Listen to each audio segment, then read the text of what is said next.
Welcome to my 30-day video game review challenge. This is day one. I'm so excited to do this, to start this journey. Today's theme is your favorite video game of all time. I'm going to cheat a little bit. I'm going to go with my second favorite video game of all time. I'm going to say my favorite video game of all time. I'm going to review it on July 2nd. That's my 4-year anniversary. So be looking out for that. And I can't wait to share that review. So what am I going to review today? Man, this is a heavy hitter. This is a big one. Final Fantasy VII on the PlayStation 1. I'm not talking the remake. I'm talking the original. I'm going to tell you guys why I love this game and why it's so special to me. So let's get started. Thanks for watching.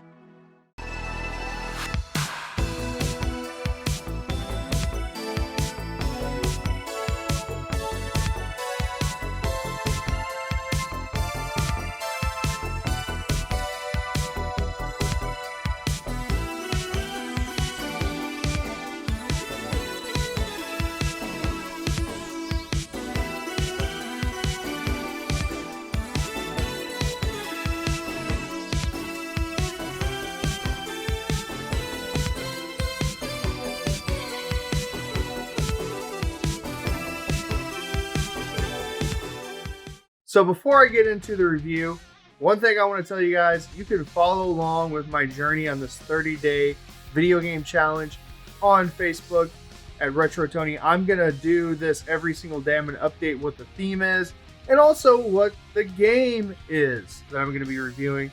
And this is my original copy that I've had since I was a kid, and it's still in pretty good shape. I have spent a lot of hours, a lot of time on this particular game, so let's get right into the review.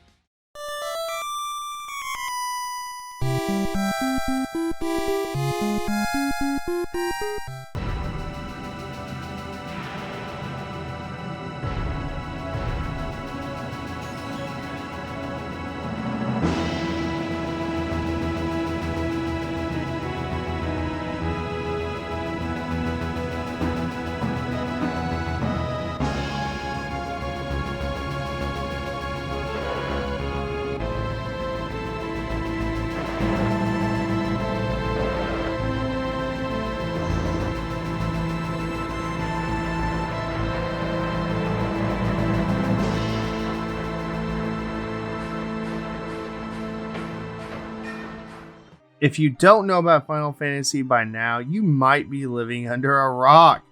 This is one of the most popular video games of all time and ushered in popularity of JRPGs in the United States. I'll do a quick overview of the story, characters, and gameplay. You play as the ex-soldier Cloud as he joins Barret and Tifa in Avalanche to help save the planet from Shinra.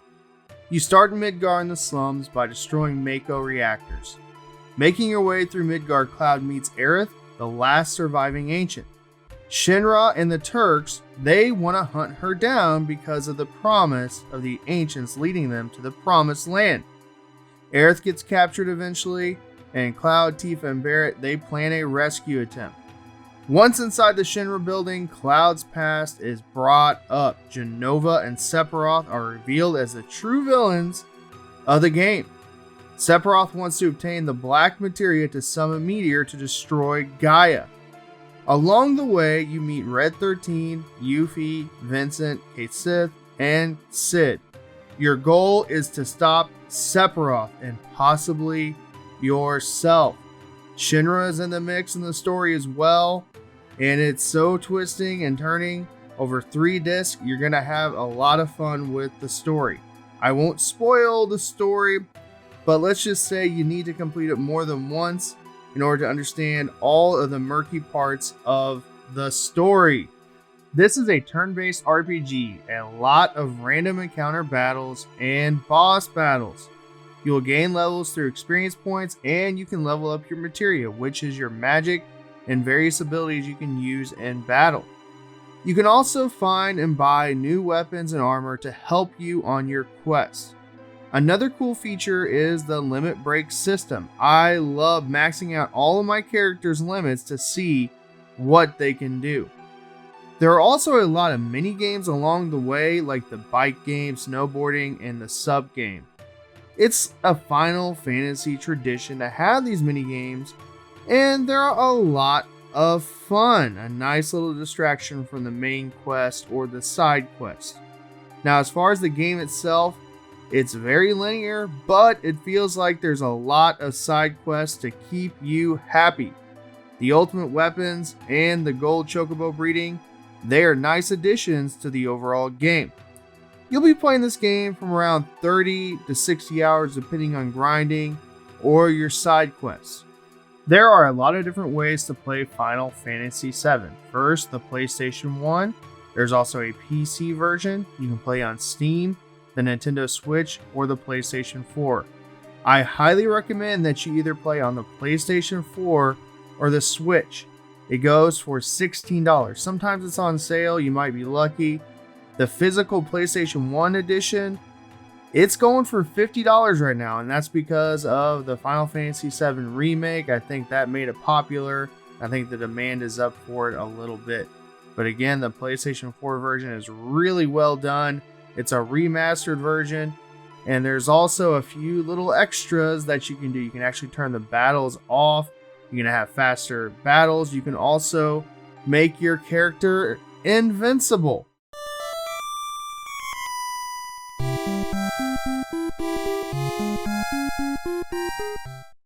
The first pro I want to talk about is the battle system.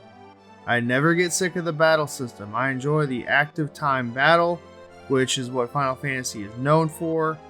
Yes, this is a turn-based RPG, but it's one of the best examples of a turn-based RPG done right. Leveling your materia and maxing them out, it does take time, but it's rewarding. And you can learn a few tricks here and there to speed up the process. There's certain weapons where you can triple some of your AP for materia, and it's going to help you a lot. I also enjoy the boss fights. They seem larger than life, especially the ultimate weapons. I love fighting them. I love figuring out how to beat them. And at first, they're tough, but there is a method to defeating those ultimate weapons. I also have to say that the final battle with Sephiroth and Genova, oh man, it is so special.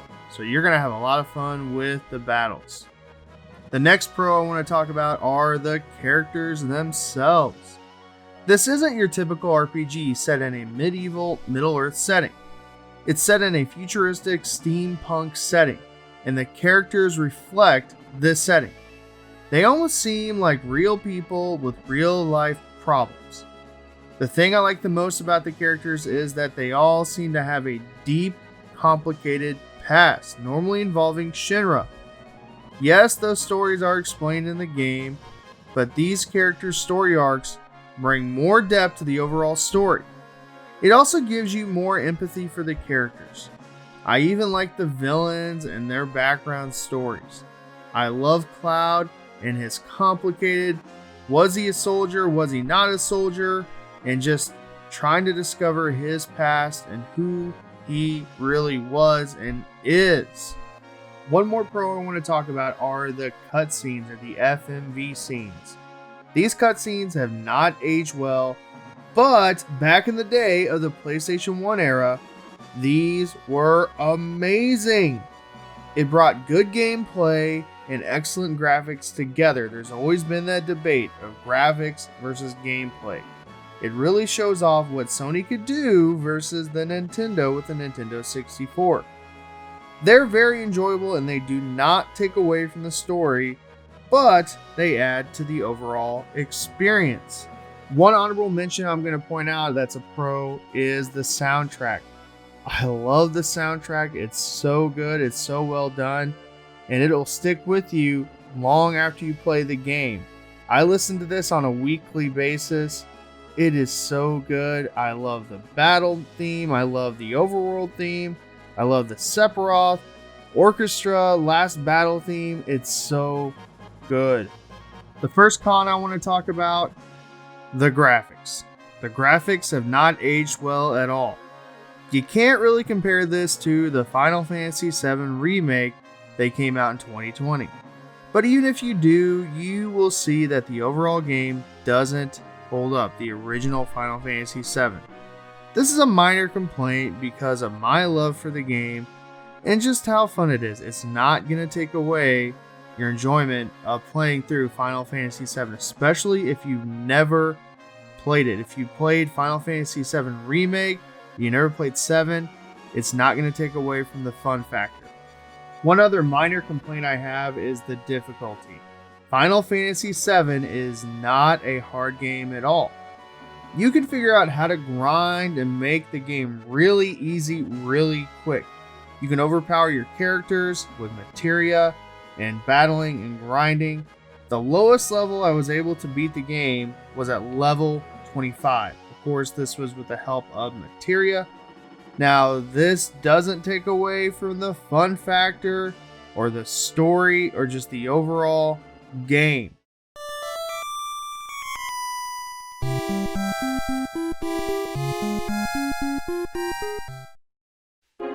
Is Final Fantasy VII worth playing in 2020? I'm going to go ahead and just say absolutely 100% yes. Especially if you played the Final Fantasy VII Remake on the PlayStation 4. Telling you that this is one of the best RPGs ever made. Now, I understand that there's a lot of hype and there's a lot of people that say this game's overrated. I used to be one of those people. That said that this game was overrated. Even when I loved it in my childhood. Even when I loved it and played it as a kid. Then I replayed it on the PlayStation 4 and fell in love with it all over again. The story, the characters, the battle system. You're gonna love it. You are gonna love the side quest. You're gonna be busy anywhere from 40 to 60 hours if you try to complete this game 100%. And it's very, very doable. And I'm going to tell you, the relationship between Cloud and Sephiroth, it's a very complicated one, and there's a lot to love between Cloud and Sephiroth and Cloud's past and how he has to deal with his past and who he really is. And you're going to really enjoy the themes of trying to find out who you are in dealing with your past and these broken characters. And that's one of my favorite things about Final Fantasy VII are the characters and the relationships between the characters and their complicated past. I recommend that you play Final Fantasy VII. It's very affordable. Again, the PlayStation 4 or the Switch, very, very cheap, $16. You gotta play it. It's an absolute must.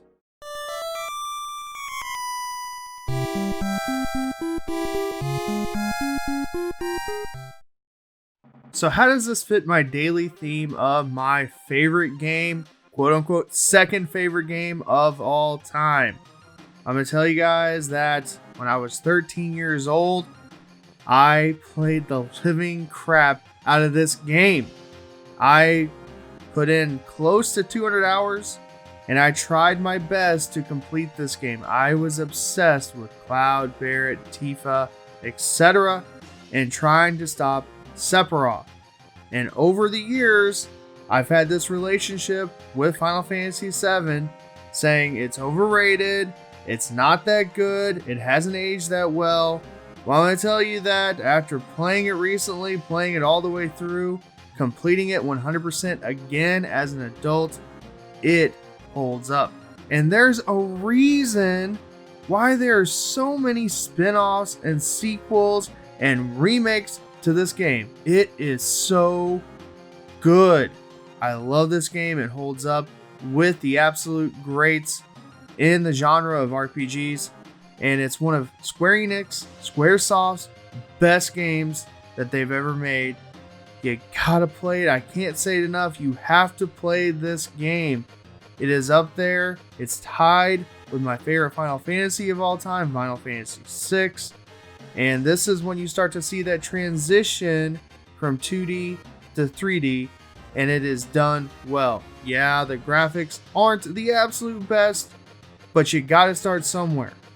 And again, I had to emphasize, I love all the characters. I love the story.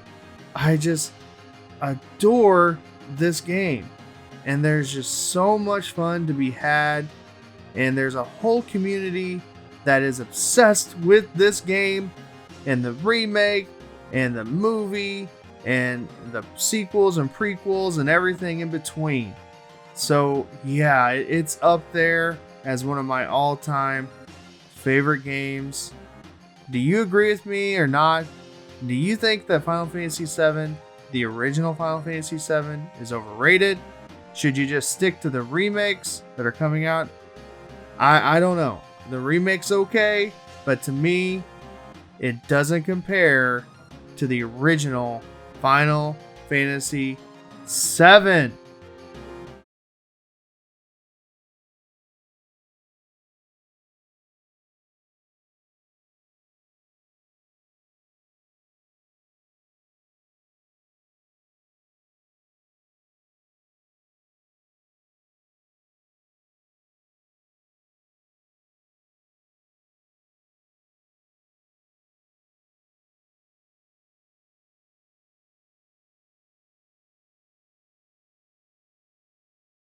So what do you guys think? Is this game worth playing? Should you play it if you played the remake? Let me know down in the comments below.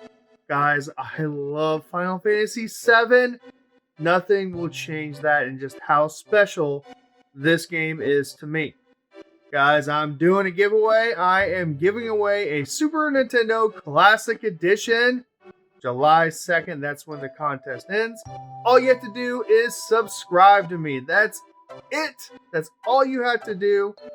And I'm going to give one away to one lucky subscriber. So please subscribe to me. Also follow me on Facebook. I'm going to be plugging that like crazy. And I'm going to be using it like crazy this entire month. Thanks for watching, guys. And I hope you have a great rest of your day.